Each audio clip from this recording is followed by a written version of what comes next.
সবে মিলে করো দয়া, আমি অতি মন্দ তোমরা সবে মিলে কর দয়া, আমি অতি মন্দ। যেন আকুল প্রাণে গাইতে পারি হানি তাই গৌরাঙ্গ, যেন আকুল প্রাণ গাইতে পারি হানি তাই গৌরাঙ্গ, তাই যেন হানি তাই গৌরাঙ্গ, গাইতে পারি হানি তাই গৌরাঙ্গ। জন্মে নয় জন্মে জন্মে জন্মে নয় জন্মে জন্মে তাই যেন হানি তাই গৌরাঙ্গ, গাইতে পারি হানি তাই গৌরাঙ্গ। জয় জয় নিত্যানন্দ দ্বৈত গৌরাঙ্গ, ও জয় জয়। যজতাং সুরতৌ পঙ্গোর্মম মন্নমতির্গতিঃ মৎসর্বস্ব পদাম্ভোজৌ শ্রী শ্রীরাধা মদনমোহনৌ আজানুলম্বিতভুজৌ কনকাবদাতৌ সংকীর্তনৈকপিতরौ কমলায়তাক্ষৌ विश्वम्भरौ द्विजवरौ युगधर्मपालौ वन्दे जगत्प्रियकरौ करुणावतारौ अस्ति स्वस्तरुणीकराग्रविगलत्कल्पप्रसूनाप्लुतं वस्तो प्रस्तुतवेणुनादलहरी निर्वाणनिर्व्याकुलं श्रस्तश्रस्तनिबद्धनीविबिलसद्गोपीसहस्रावृतं हस्तन्यस्तनतापवर्गमखिलोदारं किशोराकृति राधा करावचत पल्लव वल्लरीके राधा पदांक विलसन मधुरस्थलीके राधा यशो मुखर मत्त खगावलीके राधा विहार विपिने रमतां मनो मे। हरे कृष्ण कृष्ण कृष्ण हरे हरे, हरे राम राम राम हरे हरे, हरे कृष्ण कृष्ण कृष्ण हरे हरे, हरे राम राम राम हरे हरे। ताई गौर प्रेमानंदे हरि हरि। जय जय श्री राधेश्याम।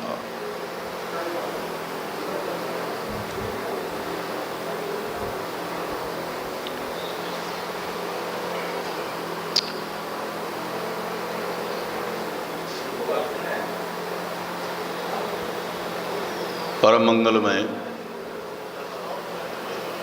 आनंद स्वरूप आनंद कंद ब्रजेंद्र नंदन रसराज रसिकेंद्र चूड़ामणि अखिल कलादि गुरु ननृत भगवान श्री राधा गोविंद, श्री राधा मदन गोपाल, श्री राधा मदन मोहन लाल, श्री राधा बांके बिहारीलाल की नित्य रास केली स्थली श्री वृंदावन धाम और श्री वृंदावन धामस्थ श्री भागवत निवास परम पूज्यपाद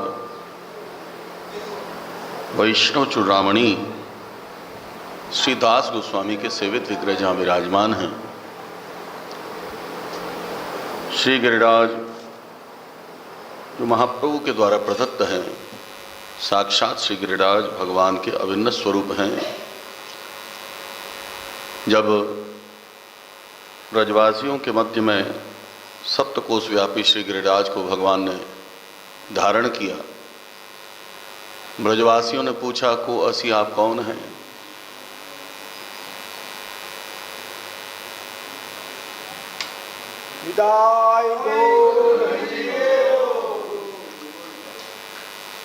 तो भगवान ने अपने मुख से कहा शैलोश में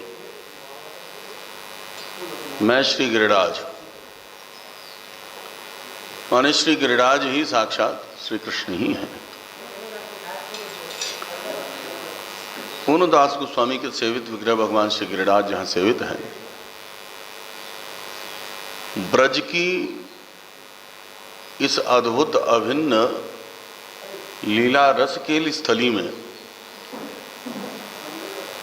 हमारी गौड़ियों की जो प्रेम रसोपासना है, जो राग मार्गीय रसोपासना है, हम सब जानते हैं कि वो उसका उद्गम स्थल श्रीमद् भागवत के अनुसार वृत्रासुर स्तुति से होता है। यहाँ वृत्रासुर ने भगवान से प्रार्थना की, अहम हरे तव पादैक मूल दासानुदासो भवितास विभूय मनस्मरेता स्वपतेर्गुणांस्ते गृणीत वाक् कर्म करोतु कायः न नाकपृष्ठं न च पारमेष्ठं न सार्वभौमं न रसाधिपत्यं न योग सिद्धिर पुनर्भवं वा समंजसत्वा विरहीय कांक्षे। हम सब गौड़ियों की वैष्णव रसोपासना में जहाँ विरह रस की प्रधानता है, हम सब के आराध्य श्रीमंत चैतन्य महाप्रभु, हम सब जानते हैं कि राधायाः प्रणय महिमा की त्रिशो वाणीयैवा, राधारानी के प्रणय की महिमा को सारे जगत को जनाने के लिए हमारे वृंदावन चंद्र, वृंदावन बिहारी भगवान श्री कृष्णचंद्र ही वृंदावन बिहारी से नवद्वीप बिहारी बनकर आए। और जो धर्म अर्थ काम मोक्ष की चर्चा अब तक हुआ करती थी,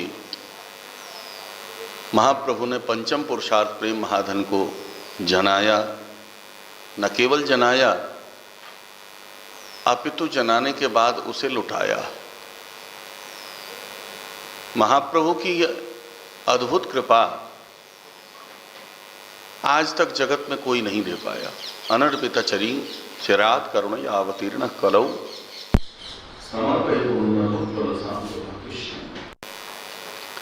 अपनी निज प्रेमा भक्ति, जो प्रेमा भक्ति को भगवान ने अब तक गोपन करके रखा था, छिपा कर रखा था, क्योंकि हर बहुमूल्य वस्तु को पात्र देखकर ही दिया जाना चाहिए। बहुमूल्य वस्तु का दान अगर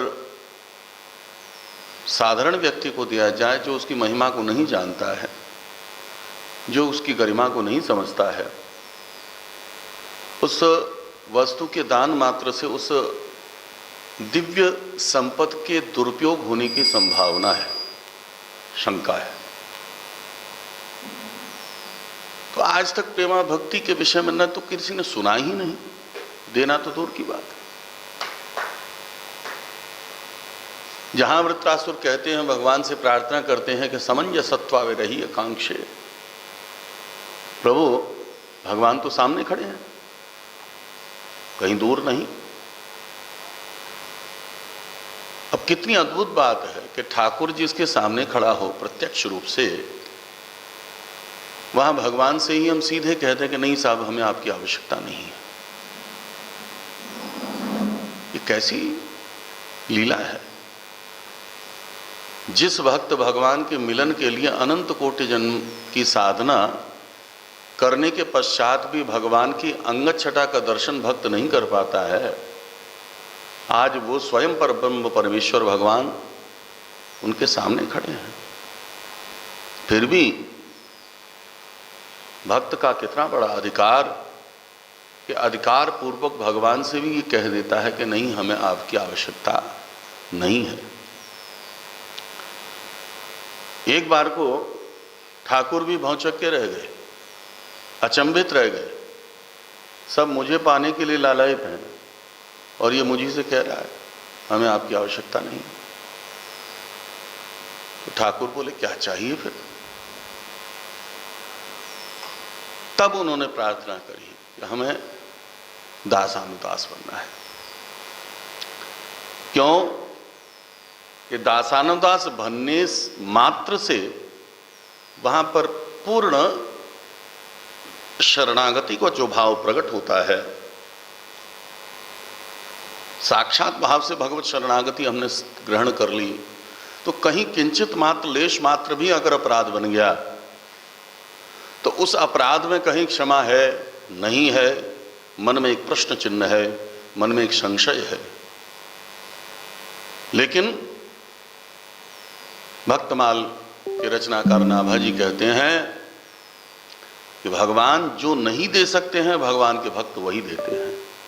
वो वस्तु प्रदान करने की क्षमता केवल और केवल भक्त में है।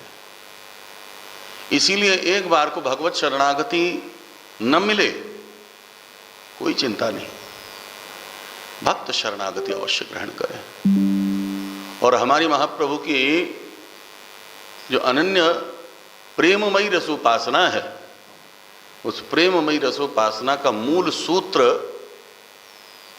मूल आधारशिला यहीं से आरंभ होती है। महाप्रभु स्वयं भगवान बनकर नहीं आए, भक्त बनकर आए। भगवान तो अब तक सभी ने बनकर देखा, लेकिन कोई लाभ नहीं हुआ। उसको बंद ही कर दे, बहुत तेज आवाज। हाँ, कूलर को बंद कर दे।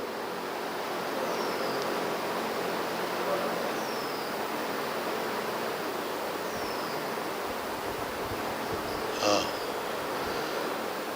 तो भगवान ने तो सभी ने बनकर देखा, चाहे राम हो चाहे कृष्ण हो।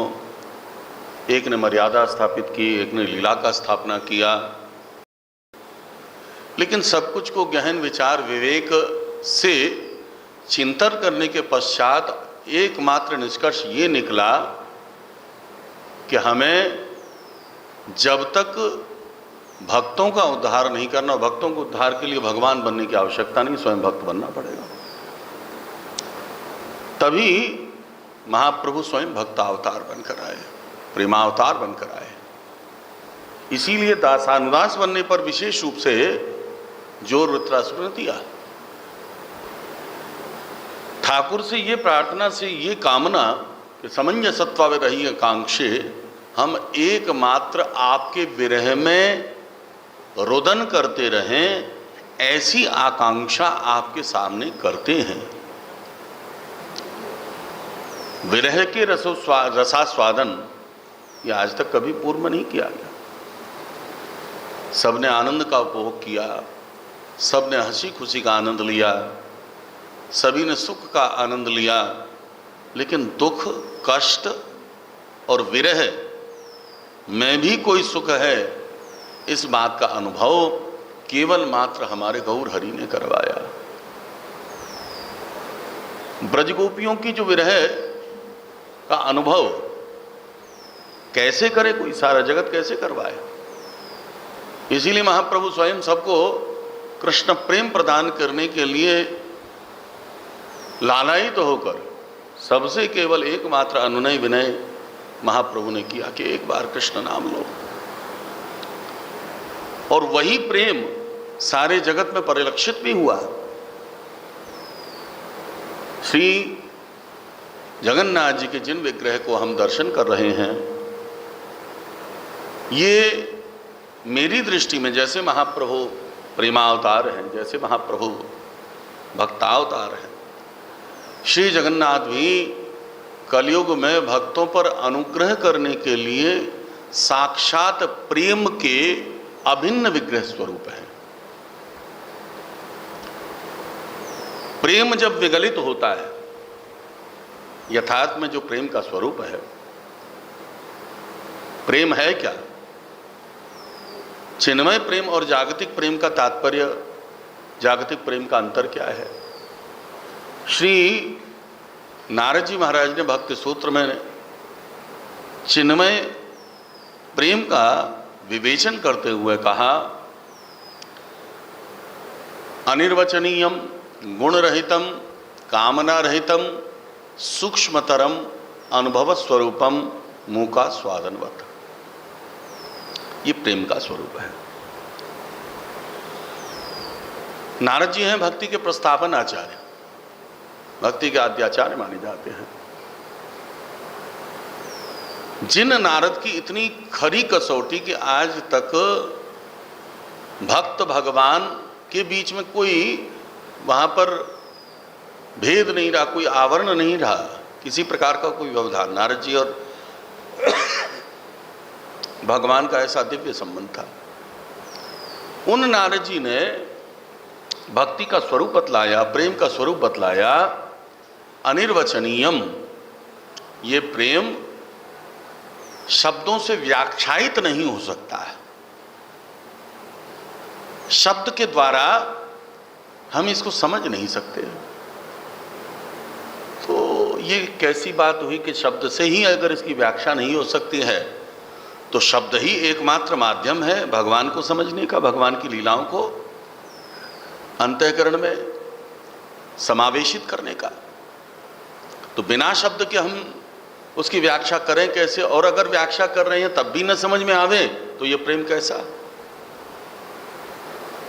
नारद जी ने फिर अगला स्टेप बतलाया, एक अगले कदम की तरफ वो आगे बढ़े। अनिर्वचनीयम गुण रहितम। नारद जी कहते हैं कि भाई जिस प्रेम की, जिस चिन्मय प्रेम के विषय में हम आपसे चर्चा कर रहे हैं, ये चिन्मय प्रेम जैसा आप समझते हैं और जैसे आपके मन बुद्धि चित्त में ये प्रवेश किया हुआ है, वो प्रेम नहीं है। मैं बात कर रहा हूं चिन्मय प्रेम की। और चिन्मय प्रेम कैसा है? बोले गुण रहितम। यहां पर किसी प्रकार का कोई जागतिक गुण नहीं है, किसी प्रकार का कोई व्यावहारिक या सांसारिक गुण का प्रवेश नहीं है। क्योंकि जागतिक सांसारिक गुण के प्रवेश मात्र से उस प्रेम के चिन्मयत्व का नाश हो जाता है। प्रेम को अगर एक ऐसी स्थिति पर पहुंचाना है जहां पर पहुंचने के पश्चात प्रेम का पतन न हो, उसके लिए सबसे जरूरी वस्तु नारद जी ने बतलाई, गुण रहितम। वहां पर हमारा स्वार्थ न हो। क्या हो, कैसा हो, ये बात प्रहलाद जी ने भी कही। जब प्रहलाद जी से भगवान ने कुछ मांगने को कहा तो नसभृत्य सवै मणिक, जो भक्त भगवान से मांग करे वो भक्त है ही नहीं, व्यापारी है वो। भक्त भगवान के बीच के इस प्रेममय संबंध में अगर कहीं लेन देन का सौदा होता हो तो ये प्रेम कैसा, ये भक्ति जगत कैसी? यहां तो पूरी तरह से समर्पण की बात है, पूरी तरह से शरणागति की बात है। बिना शरणागति के भक्त भगवान का जो तादात्म्य है वो नहीं हो सकता। प्रेम के तादात्म्य का जो दिव्य और चिन्मय स्वरूप देखने या सुनने को मिलता है, यथार्थ में ब्रज गोपियों ने, श्री सुखदेव जी ने ब्रज गोपियों के उस स्वरूप को बतलाया कि प्रेम की उच्चावस्था क्या है। जो प्रेम की उच्चावस्था हमारे जगन्नाथ महाप्रभु में दिखाई देती है और हमारे गौर हरि की जीवन की अधिकांश लीलाएं जगन्नाथपुरी में ही हुई, श्री जगन्नाथ जी के पार्श्व में हुई। जो प्रेम का स्वरूप महाप्रभु में दिखाई दिया, हमारी दृष्टि में मुझे लगता है कि वृंदावन बिहारी भगवान श्री कृष्ण जब नवद्वीप बिहारी बनकर आए तो महाप्रभु को जब जगन्नाथ की कृपा हुई तभी वो महाप्रभु बने। बिना महाप्रभु को जगन्नाथ की कृपा के जिस दिव्य प्रेम की स्थापना करनी थी, जिस दिव्य प्रेमा भक्ति की स्थापना करनी थी, वो प्रेम भक्ति की स्थापना बिना जगन्नाथ जी की कृपा के संभव नहीं था। इसीलिए महाप्रभु के जीवन की अधिकांश लीलाएं और महाप्रभु के जीवन का अधिकांश समय श्री जगन्नाथ जी के पार्श्व में ही बीता। हम सब जानते हैं कि महाप्रभु प्रेम के विगलित स्वरूप हैं और वही भाव श्री जगन्नाथ जी में भी दिखाई देता है। जगन्नाथ विरहावस्था में जब उनका प्रेम विह्वल स्वरूप सारा देह गलने लगा, गलते गलते जब नारद जी का प्रवेश हुआ तब जाकर उनका वो रूप स्थिर हो गया। प्रार्थना की कि आपके इस दिव्य स्वरूप को सारा जगत कैसे जाने, कैसे स्वीकारे। तब श्री गोविंद ने आग्रह किया, श्री गोविंद ने ही आशीर्वाद दिया कि मेरे इस रूप का दर्शन कली युग में मेरे सारे भक्तगण करेंगे, और वही रूप जगन्नाथ जी का है। तो प्रेम जब पिघलता है तब जगन्नाथ का रूप लेता है, और प्रेम जब पिघलता है तब महाप्रभु आते हैं। तो प्रेम का विगलित रूप श्री जगन्नाथ और प्रेम के विगलित रूप श्रीमन चैतन्य महाप्रभु जो हमारे आराध्य हैं, जो हमारे परमाराध्य महाप्रभु हैं, वही प्रेम के विगलित स्वरूप। बिल्कुल दोनों का अभिन्न तादात्म्य संबंध रहा। तो जो प्रेम की चर्चा हमने करी, ब्रजगोपियों ने अपने जीवन में जिस प्रेम को आधार बनाया, श्री सुखदेव स्वामी कहते हैं तन मनस्का तदालापा तद विचेषा तदात्मिका तद गुणानेव गायन्त्यो नात्मा गानानि सस्मरुः। तन मनस्का, गोपियों ने गोपी गीत में प्रवेश करने से पूर्व उन्होंने प्रेम की आधारशिला तैयार की, क्योंकि जिस बिल्डिंग को जितना मजबूत बनाना हो उसकी नींव उतनी ही मजबूत होनी चाहिए, तब बिल्डिंग मजबूत होगी। तो गोपी गीत में जहां प्रेम की उच्चावस्था ब्रजगोपियां प्राप्त करने वाली हैं, उस प्रेम की उच्चावस्था में प्रवेश करने से पूर्व ब्रजगोपियों ने पहले अपनी प्रेम की आधारशिला, प्रेम की नींव की ईंट को मजबूत किया। और कैसे किया, ये बात श्री सुखदेव स्वामी ने कही।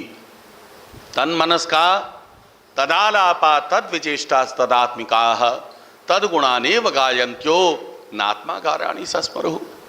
तन मनस्का, प्रेम कैसा है, और प्रेमी की उच्चावस्था तक प्रेमी को पहुंचने के लिए इन सब रास्तों से होकर गुजरना पड़ता है। इन सब भावों में जब स्थित होगा तब जाकर वो के जो यात्री आए नील माधव प्रभु की जो चर्चा कर रहे थे, कैसे वे तो यहाँ से तन मनस का मन ही कृष्ण बन जाए। अब तो इंद्रदुम्न नाम का राजा उदास हुआ, उन्होंने मंत्रियों को, सैनिकों को बुलाया और सभी को अमुक अमुक दिशा में समाहित हो, या राजमहल के जो पुजारी तन मनस का तदालापा, तद कृष्ण के लिए संबोधित किया गया है। तो कृष्ण के विषय में जो आलाप करे, कृष्ण के अतिरिक्त न सोचे, न बोले, न व्यवहार में उसके जीवन में कोई और बात दिखे, तदालापा। तद विचेष्टा, जिनकी प्रत्येक चेष्टाएं केवल और केवल कृष्ण को प्राप्त करने के लिए हैं। के जो यात्री आए नील माधव प्रभु की जो चर्चा कर रहे थे, वे तो यहाँ से प्रस्थान करेंगे। जिनकी श्वास अब तो इंद्रदुम्न नाम का राजा है। तद विचेष्टा तदात्मिका है। बल्कि सुखदेव जी ने श्री प्रेम की उच्चावस्था को ऐसे उच्च स्थिति में पहुंचा दिया कि जिनकी आत्मा ही कृष्ण बन गई हो, जिनकी जो यात्री आए नील माधव प्रभु की जो चर्चा कर रहे थे, वे तो यहाँ से प्रस्थान करेंगे। अब तो इंद्रदुम्न नाम का राजा उदास हुआ, उन्होंने मंत्रियों को, सैनिकों को बुलाया और सभी को गाड़ी पर विद्यापति को विश्व वसु ने बिठाया, लेकर चलने लगे।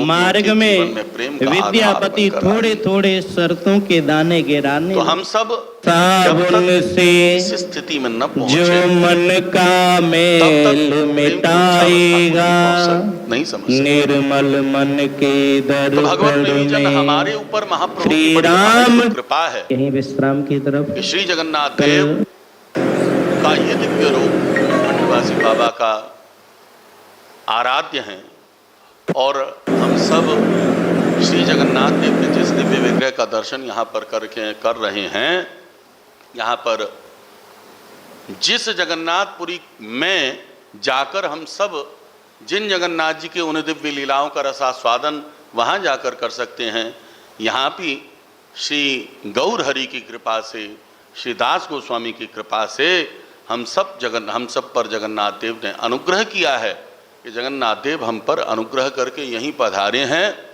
और यहाँ हमको दर्शन दे रहे हैं। तो ये श्री जगन्नाथ देव का साक्षात महती कृपा है। तो भगवत प्रेमी जन, हम सब बड़े भाग्यवान हैं, बल्कि मेरी दृष्टि में केवल भाग्य शब्द भी यहां पर छोटा है, भाग्य शब्द भी छोटा है। हम के जो यात्री आए नील माधव प्रभु की जो चर्चा कर रहे थे, वे तो यहाँ से महाप्रभु और जगन्नाथ की जो तादात्म्य संबंध था, उस दिव्य स्वरूप का आनंद हम यहीं पर ले रहे हैं। तो हम सब महती भाग्यवान तो हैं ही, साथ ही साथ अब आइए हम सब भगवत लीला के द्वारा, भगवत लीला के माध्यम से श्री जगन्नाथ जी की कृपा का अनुभव करें। देखिए, जब श्री वृत्रासुर ने ये प्रार्थना की कि हमें केवल तुम्हारे विरह के अतिरिक्त और कुछ नहीं चाहिए, हम तुम्हारी कृपा को अनुभव करने के लिए जब तक विरह रस का आस्वादन नहीं करेंगे, तब तक हम आपकी कृपा का अनुभव नहीं कर सकते। इसीलिए मुझे ननाक पृष्ठम न चपारमेष्ठम न सार्वभौमम न रसाधिपत्यम, मुझे पारमेष्ठ पद नहीं चाहिए, मुझे सार्वभौम पद नहीं चाहिए, मुझे जगत की जागतिक सत्ता नहीं चाहिए। चाहिए क्या कि दिन रात आपके विरह में रोता रहूं, दिन रात आपको स्मरण करता रहूं, क्योंकि आंसुओं में वो शक्ति है, विरह रस में जो आस्वादन करके जो आनंद अनुभूति होती है, जगत के जागतिक सुख में नहीं है।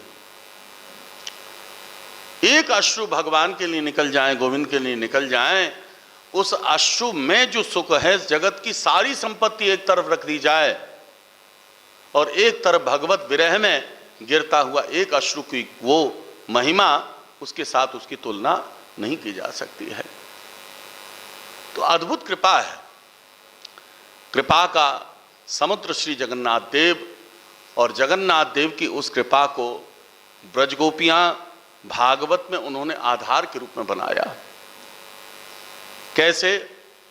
तो देखिए, जिस समय ब्रजगोपियों ने रास में प्रवेश किया है, हम जगन्नाथ की कृपा को उस रास के माध्यम से भी समझ सकते हैं, क्योंकि जगन्नाथ भगवान भी साक्षात रस स्वरूप हैं।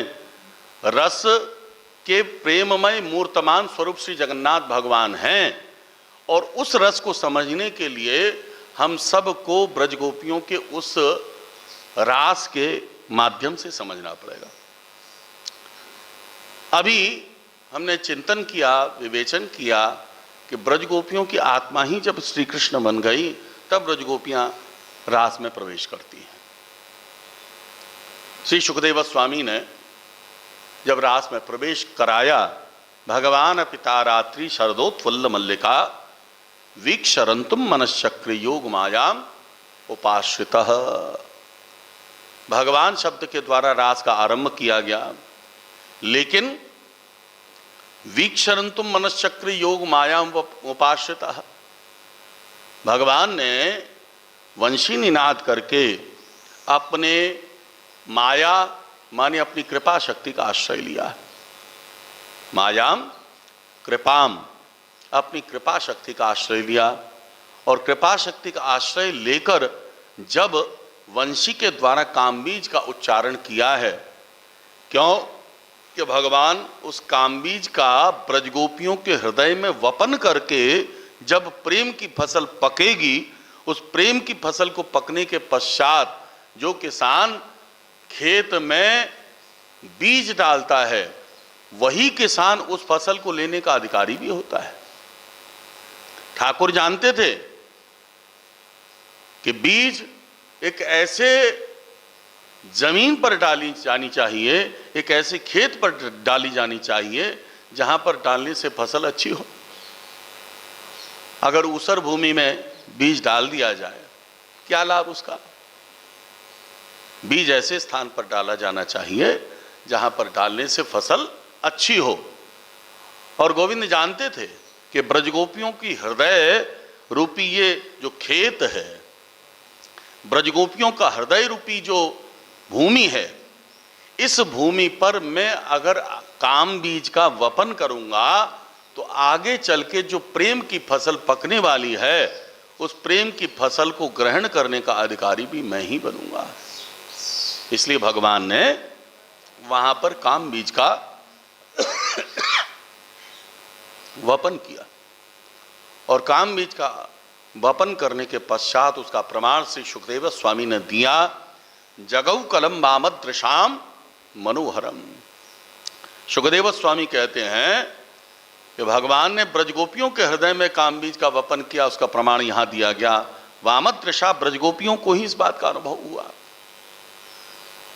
लेकिन आज भगवान ने जब वंशी निनाद के द्वारा, जो वंशी भगवान की परम वैष्णवी, भगवान के परम वैष्णव भगवान शिव ही श्री कृष्ण की लीला में आज बांसुरी बनकर आए हैं। वंशस्थ तो भगवान रुद्र, वही परम वैष्णवी बांसुरी जब भगवान की बजी तो ब्रजगोपियों की आज नाम का उच्चारण किया। अन्यान्य समय पर जब भगवान की लीला में बांसुरी बजती है और आज की जो प्रथम भगवान की बांसुरी बजी कार्तिक पूर्णिमा में, इसमें अंतर केवल इतना है कि अन्यान्य समय में जब बांसुरी बजती थी, सुखदेव जी कहते हैं इति वेणुरमम राजन सर्वभूत मनोहरम, सारा जगत भगवान की उस बांसुरी को सुनता था।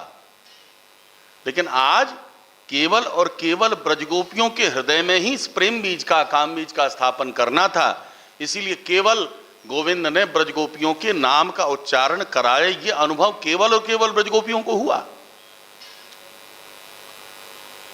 जगो कलम मामद्रशा मनोहरम, बस सारी ब्रजगोपियां आज जैसी हैं, जिस अवस्था में हैं, जिस स्थिति में हैं, सब भगवान से मिलने के लिए आतुर हो गई, लालायित तो हो गई।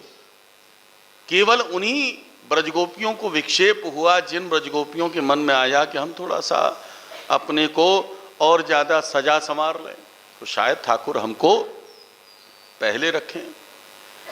लेकिन जैसे ही जो ब्रजगोपी सजा संवारने के लिए तैयार पीछे होने लगी, बस वहीं पर आकर उनके पतियों ने आकर, ब्रजगोपों ने आकर उनको व्यवधान डाल दिया और डालकर वहीं पर उनको ताला लगा दिया। सीधी सीधी जो ब्रजगोपियां पहुंची, भगवान ने उन सबका स्वागत किया। सुखदेव जी ने उनकी स्थिति का भी वर्णन किया है कि जो ब्रजगोपियां एक बार एक बुलावे पर भगवान के साथ मुलाकात करने के लिए पहुंची, उनका तो भगवान ने स्वागत किया है। दुय्यन्त्यो बिययुः काश्चित् दोहम हित्वा समुत्सुकाः पयोधिष्ठित्य संयाव मनुद्वाशा पराम ययुः लिम्पन्त्यः प्रमृजन्त्योन्या अन्यन्त्यः काश्चलोचने व्यत्यस्तवस्त्राभरणाः काश्चित् कृष्णान्तिकं ययुः। कोई गाय के दूध दो रही है, कोई श्रृंगार करने के लिए बैठी है। प्रेम की उच्चावस्था में जहां पर कृष्ण के साथ ब्रजगोपियों का तादात्म्य है, इस बात की अनुभूति यहां हो रही है। श्रृंगार करने के लिए बैठी, गोविंद की मुरली ध्वनि को श्रवण किया, श्रृंगार में अस्त व्यस्त हो गई, आंखों में काजल की जगह लिपस्टिक लगाया और लिपस्टिक की जगह काजल लगाया।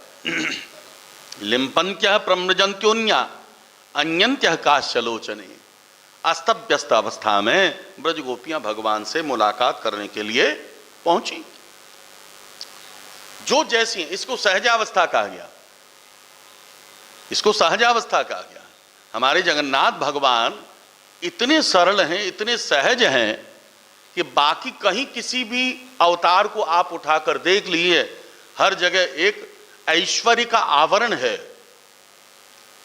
और जहां ऐश्वर्य का आवरण होगा, वहां पर किसी भी प्रकार से भक्त भगवान में थोड़ी सी दूरी बनी रहती है, जबकि भक्त भगवान में कभी कोई दूरी नहीं होती है।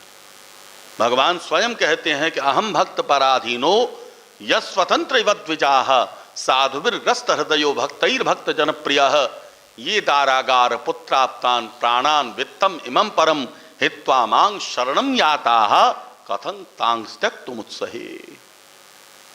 कैसे छोड़ दूं मैं अपने भक्त को?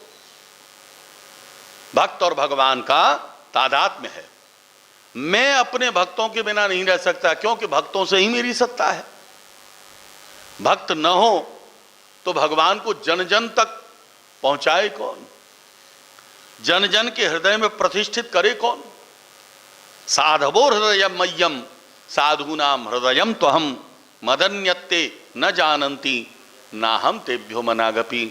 भगवान कहते हैं कि मेरे भक्तों के अतिरिक्त मैं कुछ नहीं जानता, और मैं अपने भक्तों के अतिरिक्त कुछ नहीं जानता। मैं अपने भक्तों के अतिरिक्त कुछ नहीं जानता, भक्त मेरे अतिरिक्त कुछ नहीं जानते। कैसे? बोले वशी कुंदवंती मांग भक्त्या सस्त्रिय सत्पतिम यथा। जैसे एक सत स्त्री अपनी पातिव्रत्य धर्म के प्रभाव से अपनी सेवा शुश्रूषा के द्वारा पति को अपने वश में कर लेती है, ठीक उसी प्रकार से एक भक्त अपने समर्पण, अपनी शरणागति के द्वारा भगवान को भी वश में कर लेता है।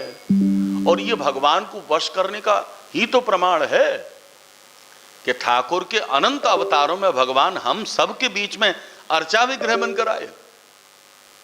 भगवान के जो अनंत अवतार हैं, उन अनंत अवतारों में भक्त भगवान के बीच का जो आज तक दूरी थी, भगवान ने उसे दूर कैसे किया?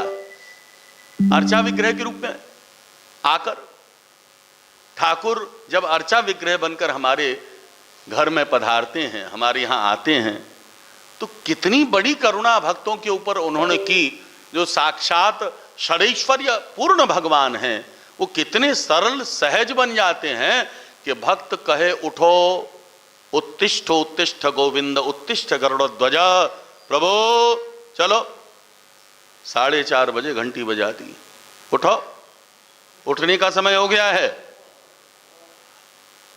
अब हम अगर होते तो हमको नींद आती तो हम मक्खड़ बना के सो जाते, अरे जाओ जाओ जी हमें नींद आ रही है, काय को जगा रहे हो, कहते कि नहीं?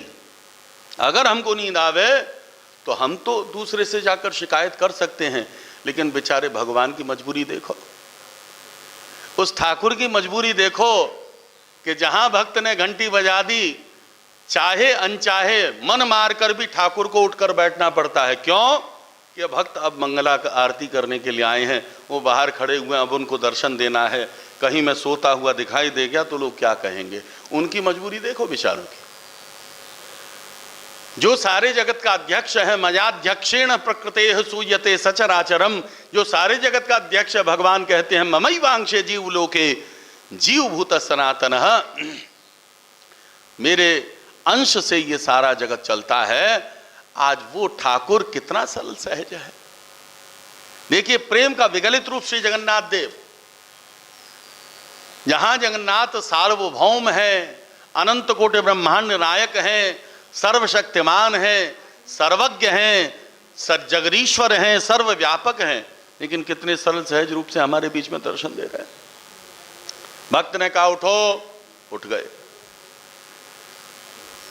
भक्त ने स्नान कराया, चाहे ठंड लग रही हो, हमें ठंड लगे तो हम मना कर देंगे, नहीं साहब आज हम नहीं नहाएंगे। लेकिन क्या कभी भगवान ने कहा, क्या कभी गोविंद ने जब आप स्नान कराने के लिए बैठे तब उन्होंने कोई शिकायत की, मना किया कि नहीं साहब आज नहीं नहाना, कल नहा लेंगे? स्नान करना पड़ता है, भले ही गर्म पानी से नहावें, लेकिन कभी कभी ऐसा भी होता है कि हमारा मन नहीं करता कि इनसे नहीं स्नान करेंगे ही नहीं। लेकिन चूंकि भक्त के बीच में वो कह चुके हैं, दुर्वासा के समक्ष हमारे गोविंद ने ये स्वीकार कर लिया कि हम भक्त पराधीन हो, मैं भक्तों के अधीन हूं। जो भक्त मुझे जैसा चाहेगा नचाएगा, जैसा चलाएगा चलूंगा, खिलाएगा तो खाऊंगा, नहीं खिलाएगा तो बेचारा भूखा बैठा है। कितनी बड़ी कृपा, कितना बड़ा अनुग्रह ठाकुर का हमारे ऊपर है कि भोग लगा रहे हैं तो प्रसाद पा रहे हैं।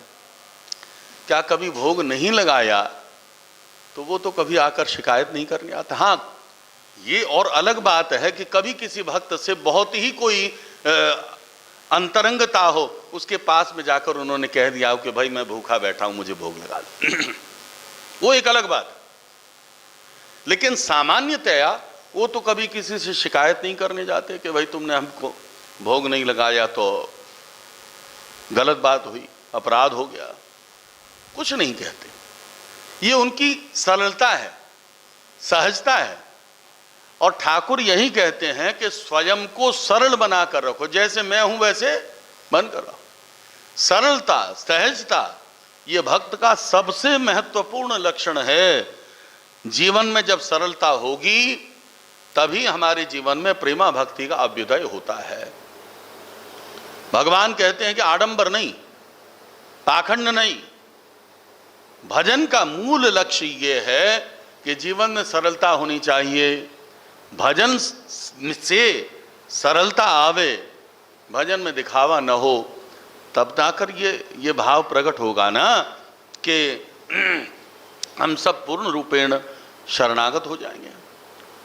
शरणागति का भाव प्रकट ही तब होगा जब सरलता जीवन में आए। और इस बात को स्वयं ठाकुर करके दिखा रहे हैं।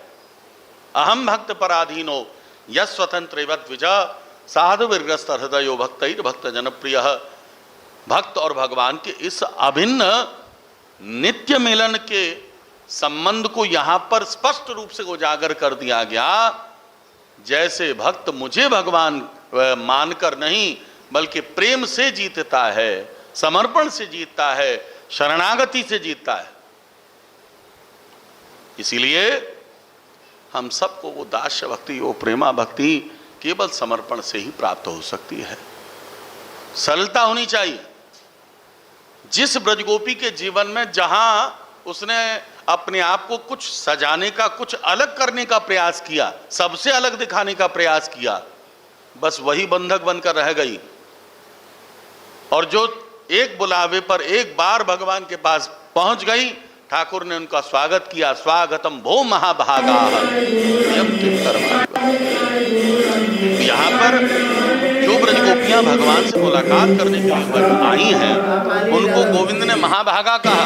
तो क्या जो मथुरा बधूटी हैं, जो द्वारिका में भगवान के साथ में भगवान की निज राज महिषी हैं, पट्ट महिषी हैं, क्या वो महाभागा नहीं है? क्या गोविंद के साथ अंग संग करने वाली वो पट्ट महिषी, क्या को वो दुर्भाग्यशाली है जो गोविंद ने ब्रजगोपियों को महाभागा कहा? क्यों कहा? और केवल ब्रजगोपियों को ही क्यों कहा? अंतरंगता भगवान की मथुरा बधूटियों के साथ भी है। जिन द्वारिका में राज महिषियों के साथ, पट्ट महिषियों के साथ भगवान का विवाह हुआ, वो भी तो ठाकुर की अंतरंग हैं। तो क्या उनमें और इनमें ऐसा क्या अंतर दिखाई दिया कि ब्रजगोपियों को भगवान ने महाभागा कहकर स्वागत किया? क्यों? इसका कारण यही है, गोपी शब्द से इसका स्पष्ट भाव प्रकट होता है। गोपी माने शरणागति। गोभी कृष्ण रसई पिबती कृष्ण सम इंद्रियई पिबती सा गोपी। जो अपने प्रत्येक इंद्रिय से कृष्ण रस का पान करे। सावा गया तस्य गृणान गृणीते करौ च तत्कर्म करौ मनश्च। वाणी, नेत्र, श्रवणेन्द्रियां जो हर प्रकार से पूरी तरह से कृष्ण रस का पान करती रहें, कृष्ण रस के अतिरिक्त न कुछ सोचें, न कोई विचार करें, यही समर्पण है, यही शरणागति है। षड्विद्या शरणागति, जो 6 शरणागति के लक्षण हैं, उसमें भगवत प्रेमी जन अपने आप को पूरी तरह से आत्मनिक्षेपित कर देना, ये शरणागति का सर्वश्रेष्ठ लक्षण है। आत्मनिक्षेप कहा गया। आत्मनिक्षेप का तात्पर्य, निक्षेप माने निक्षेपित करने का तात्पर्य है डाल देना। डालने में और रखने में अंतर है। रखने में सावधानी बरती जाती है, स्थान का निर्णय किया जाता है, लेकिन डालने में इन सब बातों का विचार नहीं किया जाता है। महाप्रभु ने तो यही किया। महाप्रभु ने पात्र का विचार नहीं किया, भेद नहीं रखा। अपने प्रेम को उठाकर महाप्रभु ने लुटाया। अनर्पित चरीं चिरात कर्म यावतीर्ण कलौ समर्पयितुम उन्नतोज्ज्वल साम स्वभक्तिश्रियम। अपनी निज प्रेमा भक्ति को आज तक महाप्रभु ने, आज तक गोविंद ने संभाल कर रखा था। जब कोई सत्पात्र मिलेगा तो देंगे। लेकिन कलयुग में आकर भगवान भी सोचने को विवश हो गए कि इस कलयुग में आकर भी अगर मैंने पात्र और अपात्र का विचार किया तो फिर तो ये प्रेमा भक्ति किसी के पास जाने लायक है ही नहीं। ऐसा कौन पात्र यहां दिखाई देगा जो मेरी इस प्रेमा भक्ति को पाने का अधिकारी बन जाए? सब में खोट है। यही कारण है कि भगवान ने विचार किया कि त्रेता में एक रावण था, द्वापर में एक कंस था, कलयुग में हर घर में एक रावण होगा, हर घर में एक कंस होगा। कितने रावण और कितने कंस मारे जाएं, इसीलिए महाप्रभु ने विचार किया रावण और कंस जैसे असुरों को मारने के बजाय इस कलयुग में कलयुग का सबसे बड़ा अस्त्र है हरिनाम संकीर्तन। जिस हरिनाम संकीर्तन के द्वारा महाप्रभु ने पापियों का वध नहीं किया, असुरों का वध नहीं किया, बल्कि असुरों की आसुरी शक्ति का नाश हरिनाम संकीर्तन के प्रवेश के द्वारा करवाया। और साक्षात जगन्नाथ भगवान भी वही प्रेमावतार है। देखिए, भगवान का जो दिव्य रूप नारद जी महाराज ने देखा, उनसे आग्रह किया कि प्रभु आपका ये दिव्य रूप ऐसा अद्भुत लग रहा है। जब मुझे इतना अद्भुत लग रहा है तो मेरी आपसे एक प्रार्थना है कि आप इसी रूप में कलयुग में भक्तों को दर्शन दें। क्यों? कि आंखें एकदम फटी हुई, एकदम गोल गोल विशाल नेत्र भगवान के, मानो अब तक भगवान ने जो पहले कहा कि मैं और मेरे भक्त अभिन्न हैं, मैं और मेरे भक्तों का तादात्म्य है, जगन्नाथ भगवान में भक्तों के दर्शन करने की लालसा इतनी प्रबल है कि छोटी छोटी आंखों से भगवान ने विचार किया कि मैं अपने भक्तों को शायद अच्छी तरह से न देख पाऊं, इसीलिए भगवान ने अपने नेत्रों को बड़ा विशाल बना लिया और उन विशाल नेत्रों से वो भक्तों को जो अब तक अधूरे रूप से दर्शन करते थे, उन्होंने बड़े नेत्र बनाकर अब अच्छे से हम दर्शन कर पाएंगे। भक्त भी मुझे देखे, मैं भी भक्तों को देखूं। ऐसा प्रेमावतार और कौन सा होगा? ऐसा प्रेममय रूप जगन्नाथ भगवान के अलावा कोई दूसरा है?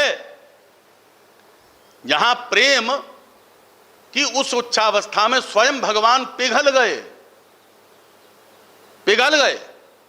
अब तक केवल सुना था, लेकिन स्वयं भगवान ने विचार किया कि जब तक मैं इसे स्वयं आचरण में न लाऊंगा, करके नहीं दिखाऊंगा, नील माधव प्रभु की जो चर्चा कर रहे थे वे तो यहाँ से प्रस्थान करेंगे।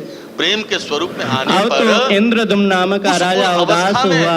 उन्होंने मंत्रियों को, सैनिकों को बुलाया और सभी को अमुक अमुक दिशा में भेजा। विगलित हो जाता है। राजमहल के जो पुजारी, भगवान को भी पिघला दिया, भगवान को भी पिघला दिया। प्रेम ने भगवान को भी विगलित कर दिया, द्रवीभूत कर दिया।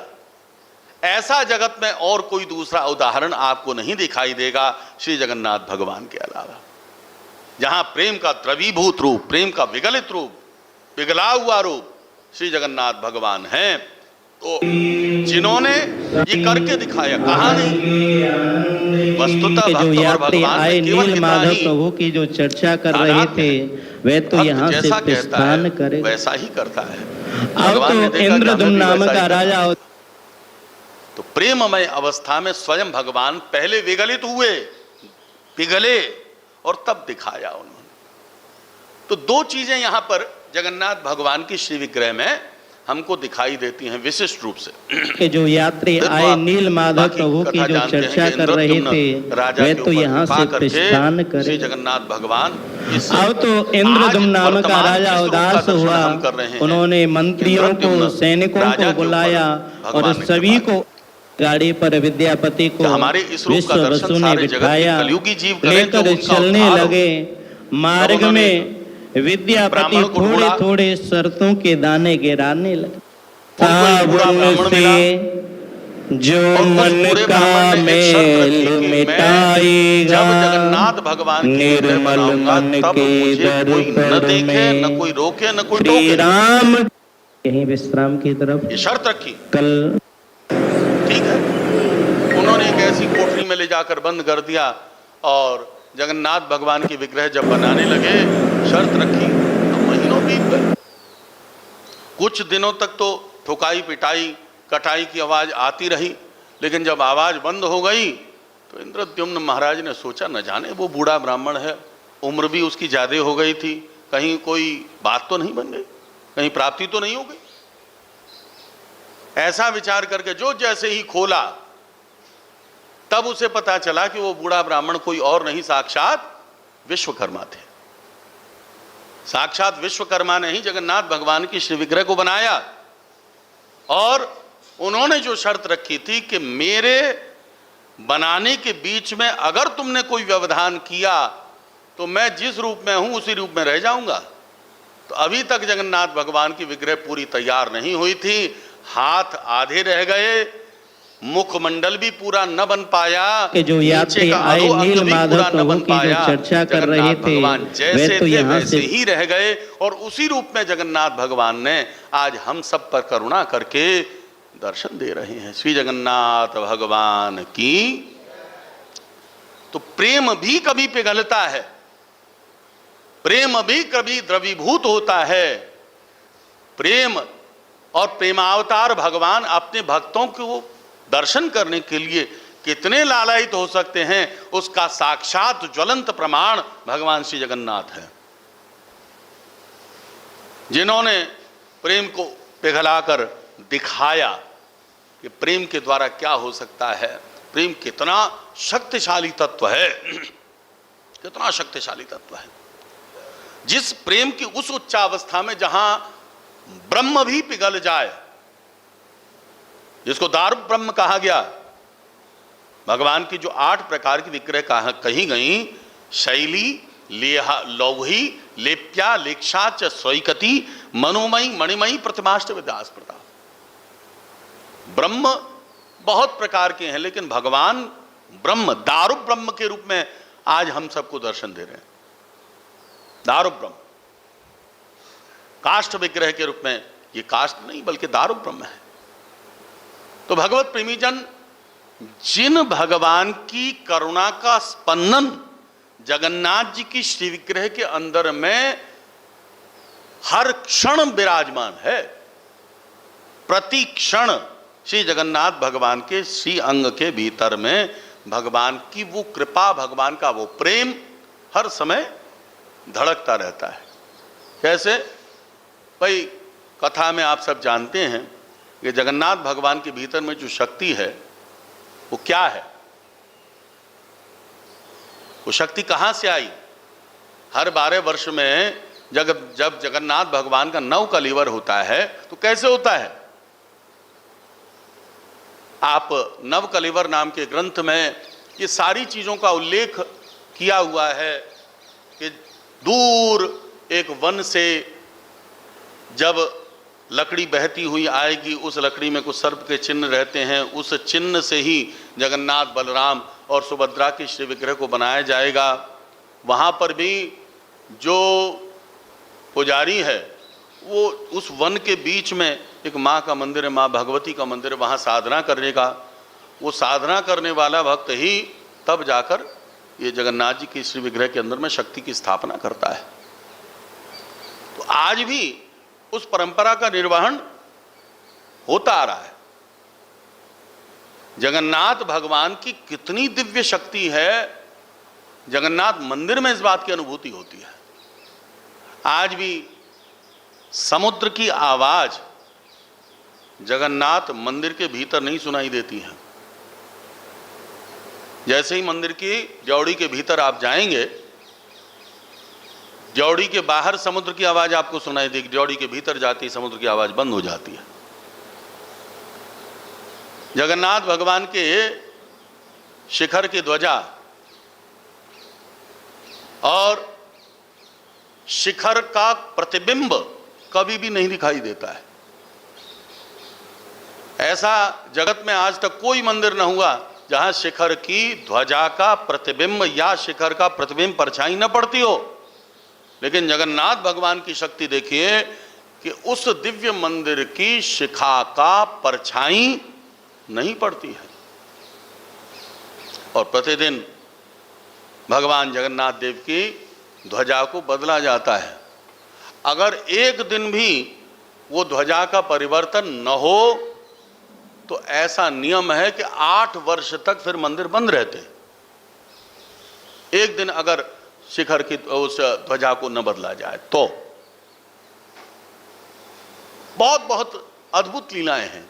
बाकी जगन्नाथ का भोग, जगन्नाथ का भात, जगत पसारे हाथ, ये बात तो जग प्रसिद्ध है। हम सब जानते हैं भगवान की अनंत लीलाएं हैं। हमारे ब्रज के ब्रजवासी कहते हैं कि भगवान के किसी रूप में अगर संत दिखाई दें तो संतों में कभी दोष दर्शन न करो। मैंने ब्रजवासियों के मुख से ये कथाएं सुनी हैं, बचपन से यही सुनते आ रहे हैं कि अगर कोई संत का, अगर कोई वैष्णव, अगर कोई भक्त ज्यादा सोता हो तो यूं समझ लेना कि बद्रीनाथ भगवान उसमें प्रवेश कर गए हैं। वो 6 मास सोते हैं और 6 मास जगते हैं।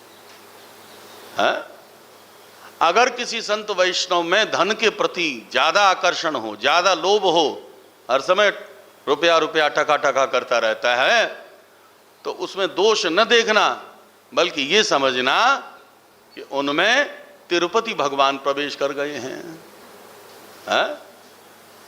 बद्रीनाथ सो सुवैया नहीं और तिरुपति सो कमैया नहीं और जगन्नाथ सो खवैया नहीं। ये ब्रज के ब्रजवासियों की कहावत है कि तिरुपति बालाजी 24 घंटे खाली स्वर्ण मुद्राओं को गिनते रहते हैं, सोते ही नहीं। जब जाओ तिरुपति के दरवाजे खुले हुए हैं, जो भक्त जाता है मस्तक मुंडन कराकर स्वर्ण दे देकर आते हैं। तो तिरुपति सो कमैया नहीं और जगन्नाथ सो खवैया नहीं। जगन्नाथ का भोग, उसका कोई नियम नहीं, जब चाहो तब जब भोग तैयार और तुरंत वहां पर भोग लगा दिया गया। कोई नियम नहीं है मध्याह्न में भोग लगे, ग्वाल भोग हो, राज भोग हो, संध्या में भोग हो, वो सब नहीं। जब बना बस भोग धर दिया गया। और आज भी पुरी प्रांत के, पुरी के नीलाचल वासियों में इतनी जगन्नाथ जी के प्रति निष्ठा है, मैंने जैसा सुना है कि आज भी वहां पर अगर कोई उत्सव, यात्रा, विवाह, उपनयन संस्कार, किन्हीं गृहस्थों के घर में भी अगर कोई उत्सव होते हैं, चाहे विवाह हो, चाहे जन्मदिन हो, चाहे कोई भी संस्कार हो, कहीं प्रसाद रखवाना हो तो वो जगन्नाथ जी का प्रसाद लेकर आते हैं। उनके यहाँ पर हलवाई नहीं लगते, वहां पर ऑर्डर कर दिया जाता है कि 100 भक्तों का प्रसाद बनेगा, 200 भक्तों का प्रसाद बनेगा, 500 भक्तों का प्रसाद बनेगा। जगन्नाथ जी के मंदिर से वो प्रसाद बनकर उनके यहाँ जाता है और तब सारे जितने आगंतुक अतिथि हैं उनको जगन्नाथ जी का प्रसाद ही दिया जाता है। तो हमारे यहाँ जैसे खूब चाट, पकौड़ी, गोलगप्पे और दुनिया भर के स्टॉल लग रहे हैं, पाव भाजी लग रही है और दुनिया भर के, नहीं। नीलाचल में जाकर आपको इस बात का आनंद मिलेगा कि आज भी नीलाचल वासी जगन्नाथ जी के प्रसाद के अतिरिक्त तो और कुछ नहीं ग्रहण करते हैं। वहां चाहे कितने भी बड़े से बड़े आगंतुक अतिथि आ जाओ, मिलेगा तुमको जगन्नाथ जी का प्रसाद ही। अगर रुचि हो तो ग्रहण करो, नहीं तो नमस्कार, हाथ जोड़ के आप घर जा सकते हैं। आप कितने भी धनवान हैं, कितने भी समृद्धिवान हैं, कितने भी ऐश्वर्यवान हैं, आपके ऐश्वर्य आपके घर पे होगा। आप अगर किसी इस उत्सव में भाग ग्रहण करने के लिए आए हैं तो आपको जगन्नाथ जी का प्रसाद ही मिलेगा। कितनी निष्ठा जगन्नाथ जी के प्रति, कितनी अद्भुत निष्ठा।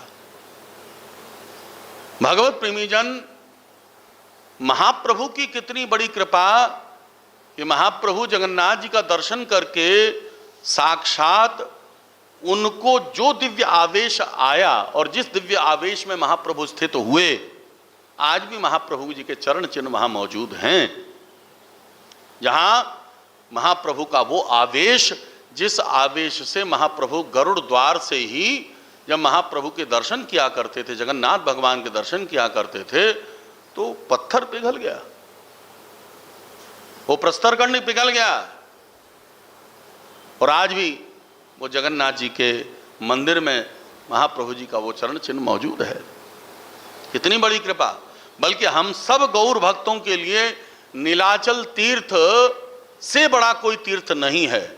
अगर हम सब महाप्रभु के अनुगत हैं, अगर हम सब महाप्रभु की कृपा के कृपाकांक्षी हैं, तो नीलाचल से बड़ा हम लोगों के लिए कोई तीर्थ नहीं है। जहां पर महाप्रभु ने अपने जीवन का 3/4 समय बिताया। और मेरा जैसा मानना है कि महाप्रभु अगर महाप्रभु बने, महाप्रभु अगर महाप्रभु की स्थिति तक पहुंचे, महाप्रभु को अगर महाप्रभु का सम्मान प्राप्त हुआ, तो ये केवल और केवल जगन्नाथ भगवान की कृपा से प्राप्त हुआ। भले ही राधा कृष्ण के मिलित तनु श्रीमन चैतन्य महाप्रभु हैं, इसमें कोई संदेह नहीं, लेकिन राधा कृष्ण मिलित तनु श्रीमन चैतन्य महाप्रभु को जब जगन्नाथ भगवान के दर्शन से उनका तादात्म्य हुआ, तब राधा कृष्ण के मिलित विग्रह का वो दिव्य प्रेम प्रकट हुआ, स्फूर्त हुआ, और जगन्नाथ भगवान की कृपा से श्रीमन चैतन्य महाप्रभु ने तब अपने प्रेम को सारे जगत में प्रचारित किया, प्रसारित किया।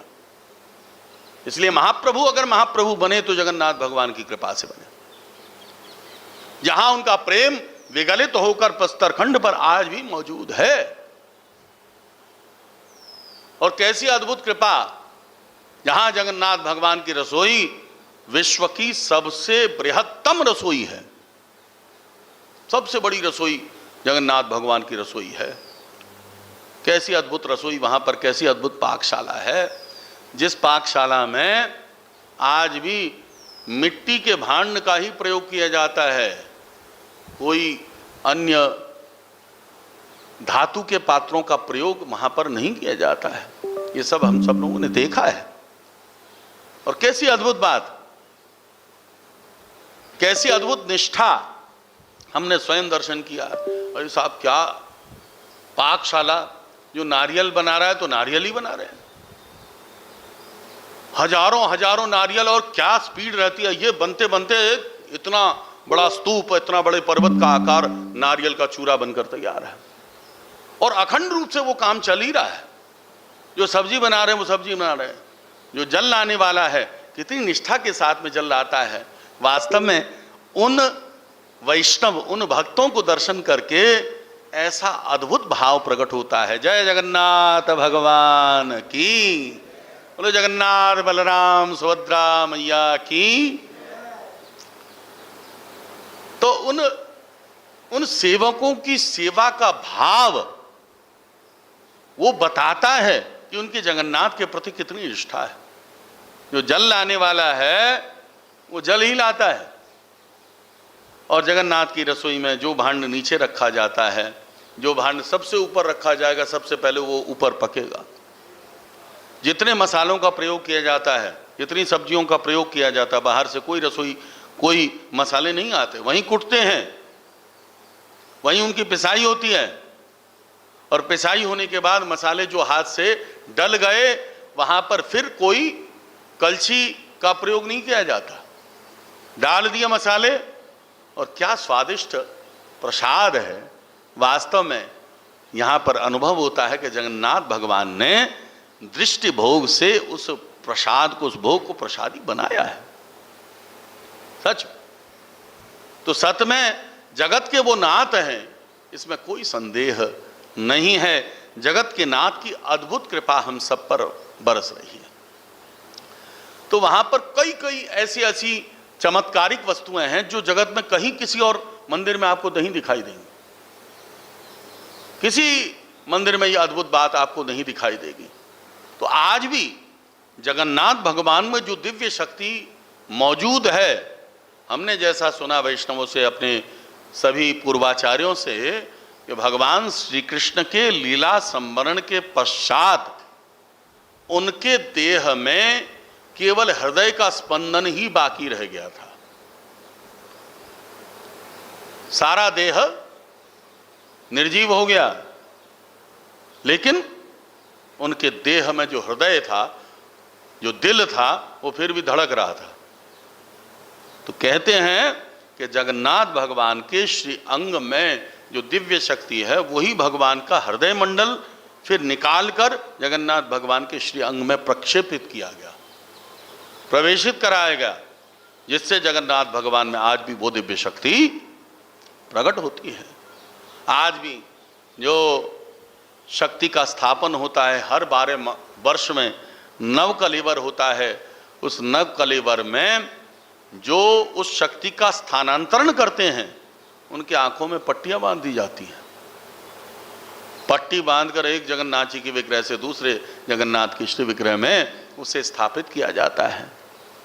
ऐसी अद्भुत कृपा सच में बाकी सब जगह कहीं भी किसी भी प्रकार से हम ये देखें कि कहीं कोई बना रहा है, कहीं कुछ बना, लेकिन वहां पर कोई बनाने की प्रश्न ही नहीं उठता है। वहां हर चीज अलौकिक है, वहां हर लीला अलौकिक है, हर लीला अलौकिक। वहां जगन्नाथ जी के विग्रह में और जगन्नाथ जी के श्री मंदिर में जितनी विग्रह हैं, छोटी से छोटी, बड़ी से बड़ी, वहां के सभी नीलाचल वासी लोग इतनी निष्ठा से उन विग्रहों को प्रणाम करते हैं। वो यही कहते हैं कि यहाँ के हर विग्रह सजीव है, हर श्री विग्रह को हम सब प्रणाम करते हैं। ऐसा जगन्नाथ जी का अलौकिक स्थान है। तो भगवत प्रेमी जन, जीवन में सरलता और सहजता श्री जगन्नाथ भगवान से हमको प्राप्त होती है। कितने बजे तक है भैया? श्री जगन्नाथ भगवान की कृपा से हमको सरलता और सहजता का रूप हमको प्राप्त होता है। ब्रजगोपियों ने जब भगवान से मुलाकात की तो स्वागतम भो महाभागाः, अच्छा, स्वागतम भो महाभागाः प्रियम किम करवाणि वह ब्रजशानामयम कच्चित भूतागमन कारण। ब्रजगोपियों को ही भगवान ने महाभागा बतलाया। मथुरा बधूटी भी हैं, द्वारका बधूटी भी हैं, वो महाभागा क्यों नहीं? केवल एकमात्र कारण है, नारद जी महाराज ने भगवत प्रेमी जन एकमात्र भक्ति सूत्र में ब्रजगोपियों को ही विशुद्ध भक्ति और प्रेम की अधिकारिणी बतलाया, यथा ब्रजगोपिका नाम।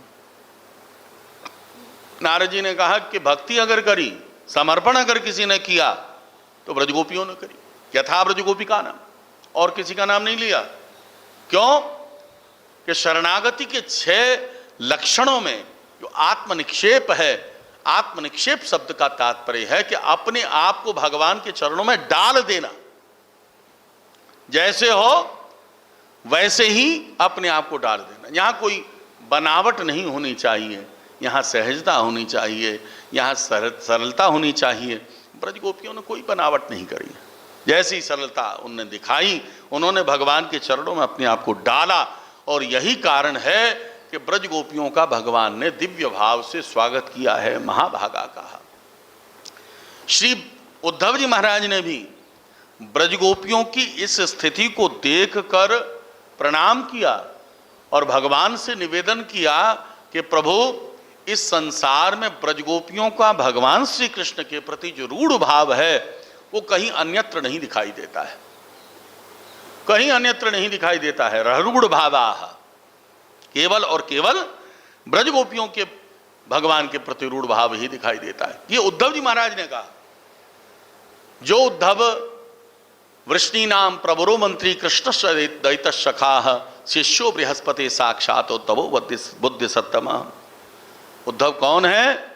उद्धव जी महाराज के विषय में भगवान ने कहा कि मुझे संकर्षण उतना प्रिय नहीं, मुझे संसार में कोई भी उतना प्रिय नहीं जितने तुम प्रिय हो, यथा भवान। उन उद्धव जी महाराज ने ब्रजगोपियों के विषय में कहा कि एकमात्र ब्रजगोपियों का ही रूढ़ भाव आपके प्रति है। ऐसे उद्धव की वाणी है। यही कारण है कि भगवान ने ब्रजगोपियों का दिव्य भाव से स्वागत किया। स्वागतम वो महाभागाः प्रियम किम करवाणि वह। महाभागा, जिनका कृष्ण के प्रति सर्वतो भावेन समर्पण हो जाए, बस वही महाभागा हो सकता है। जहां कृष्ण के अतिरिक्त और कोई अन्य विषय न हो, जहां कृष्ण के अतिरिक्त कोई अन्य चिंतन न हो, जहां कृष्ण के अतिरिक्त और कोई आलाप विलाप न हो, जहां कृष्ण के अतिरिक्त और कोई चेष्टा प्रचेष्टा न हो, वही गोपी है। और ऐसी ब्रज गोपी को ही वास्तव में स्वागत करना चाहिए। और स्वयं गोविंद ने उनका स्वागत किया, महाभागा कहकर उनका जब स्वागत और अभिनंदन किया, ब्रज गोपियां फूल गई। देखिए आत्मनिक्षेप। अब आगे की जो स्थिति है वो रास का प्रत्येक चरण आत्मनिक्षेप के प्रत्येक तत्व को प्रकट करता है। श्री जगन्नाथ भगवान के अंदर में जो दिव्य प्रेम दिखाई देता है, गोपियों में वो प्रेम की स्थिति भगवत प्रेमीजन कैसे प्राप्त हुई, वो भी वहां पर रास के द्वारा हम सब समझ सकते हैं। जब ब्रज गोपियों का भगवान ने स्वागत किया, आगे ये केवल लीला मात्र है, ये केवल अभिनय मात्र है कि ब्रज गोपियों को अभिमान हो गया, नहीं। अभिमान या अहंकार कहना बिल्कुल ठीक नहीं। जिन ब्रज गोपियों ने कृष्ण के अतिरिक्त न कुछ जाना न कुछ सोचा, उन ब्रज गोपियों के लिए अहंकार कहना, हां अधिकार अवश्य कह सकते हैं कि अधिकार पूर्वक ब्रज गोपियों ने श्री कृष्ण को अपना माना। कन्हैया श्री कृष्ण मेरे हैं, श्री कृष्ण मेरे अतिरिक्त और किसी के नहीं है। मेरी दृष्टि में ये साधना की उच्चावस्था है। जिस साधना में साधक साधना करते करते इतनी उच्च स्थिति तक पहुंच जाए कि जहां मैं समाप्त हो जाए, जहां केवल त्वम का बोध रह जाए, अहम शब्द समाप्त हो जाए, ये वास्तव में साधक की साधना की उच्चावस्था है। और साधक जब अपने चिंतन करते करते, अपने आराध्य का चिंतन करते करते भृंगी कीट न्याय की तरह, जैसे भृंगी कीट न्याय आपने सुना होगा, ठीक उसी प्रकार से भक्त भगवान का चिंतन करते करते ठाकुर में इतना तादात्म्य संबंध स्थापित हो जाता है कि उसकी अपनी सत्ता समाप्त हो जाती है। उसे अपना नाम भी याद नहीं रहता है। और यह बात हुआ जब ब्रज गोपियां कृष्ण का अन्वेषण करने लगी चारों तरफ। वहां पर श्री सुखदेव जी ने कहा कि ब्रज गोपियों को प्रशमाय प्रसादाय तत्रैवांतर्धीयत, ब्रज गोपियों के अभिमान का प्रशमन करने के लिए और श्री राधा रानी को प्रसन्न करने के लिए प्रसादाय तत्रैवांतर्धीयत, भगवान वहां से अंतर्धीयत हो गए, अंतर्ध्यान हो गए। अंतर्ध्यान का तात्पर्य अंतर्हित।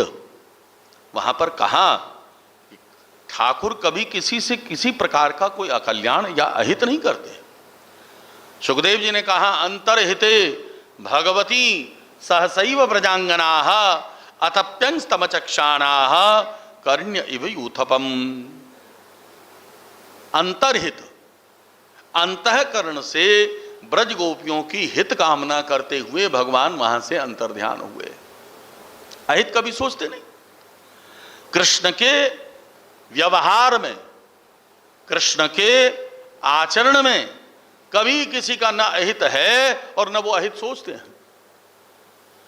हां, ब्रज गोपियां जहां गोविंद का चिंतन करते करते, गोविंद का अन्वेषण करते करते उनकी कृष्ण के प्रति कितनी तादात्म्यता है, इसका प्रमाण यहां मिलता है कि वो सब खोजते खोजते स्वयं ही कृष्ण बन गई, स्वयं ही कृष्ण बन गई। एक भक्त ने लिखा, तसव्वुर इस कदम तेरा बढ़ जाता है, आईना देखूं तो चेहरा तेरा नजर आता है।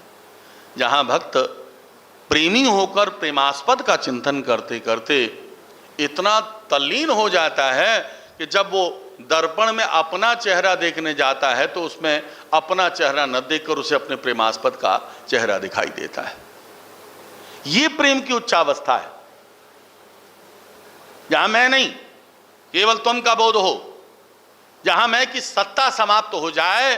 साधना वहां से आरंभ हो रही है, वहां से आगे बढ़ रही है, और जहां तुम रहेगा, अहम समाप्त हो जाए, समझ लेना कि हमारी साधना ठीक चल रही है। और ब्रज गोपियों ने वही साधना करी, वही साधना करी।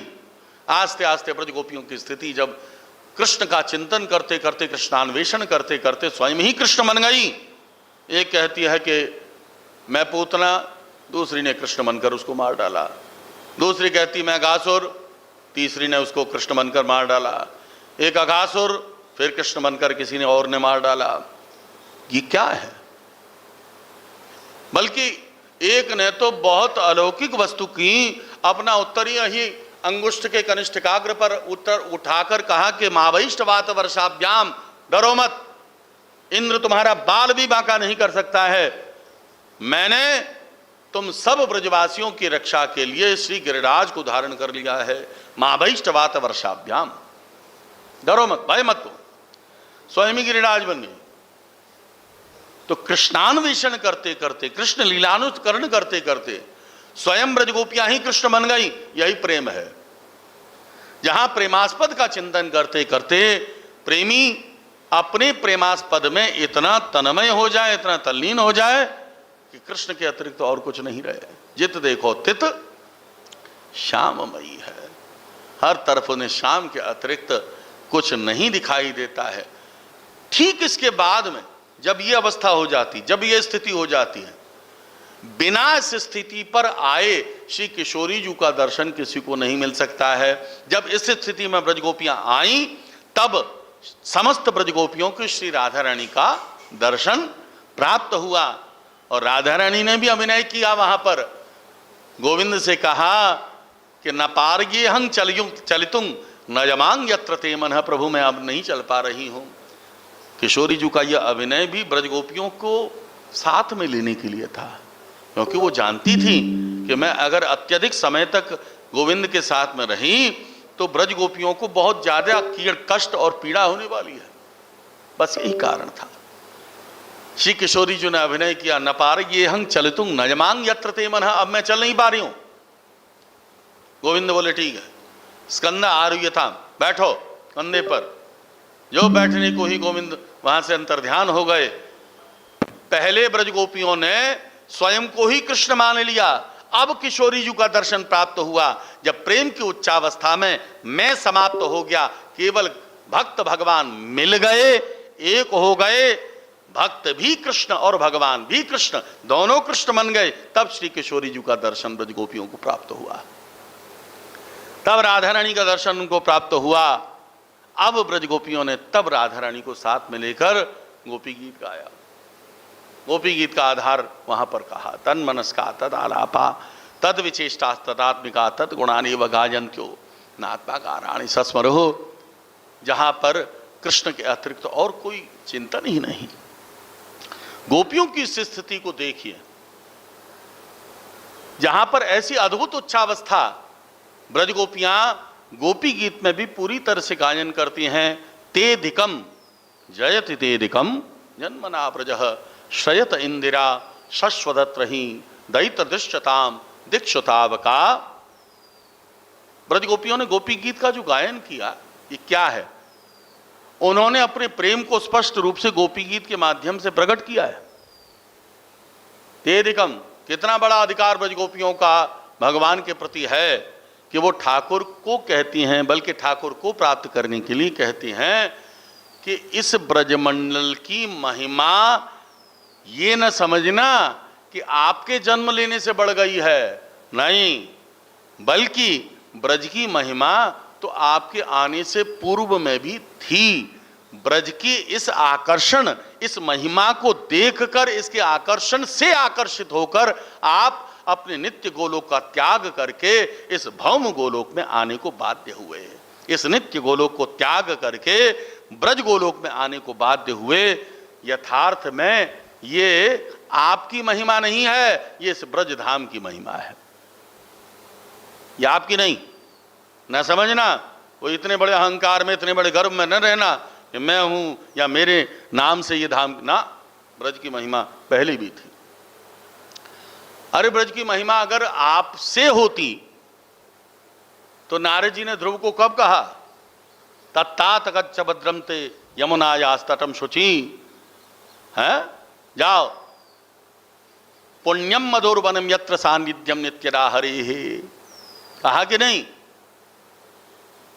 कितने पूर्व में जाकर कहा, श्री नारद जी महाराज ने ध्रुव को कहा कि तुम ब्रज में जाओ और ब्रज में मथुरा वृंदावन के मध्य में मधुवन बोल के एक स्थान है यमुना के किनारे, वहां पर जाकर तुम साधना करो। तत्तात गच्छ भद्रन्ते यमुनायास तटम शुचि पुण्यम मधुर वनम यत्र सान्निध्यम नित्यरा हरे, जहां पर भगवान का नित्य सान्निध्य जीव को प्राप्त होता है। एक क्षण को भी भगवान इस धाम से कभी गए नहीं। ब्रज की कितनी अपूर्व और अलौकिक महिमा है कि जो पंचकोश विस्तीर्ण, पंचकोश व्यापी ये ब्रज वृंदावन, जिसे भगवान ने अपना अभिन्न स्वरूप बतलाया। पंच योजन विस्तीर्णम वनम में देह रूपकम, ये 5 योजन विस्तारित वृंदावन मेरा ही देह है, मेरा निज स्वरूप है, जहां भगवान ने आकर अपना नित्य रास किया। भगवत प्रेमीजन, हम सबके आराध्य भगवान श्री कृष्ण हैं।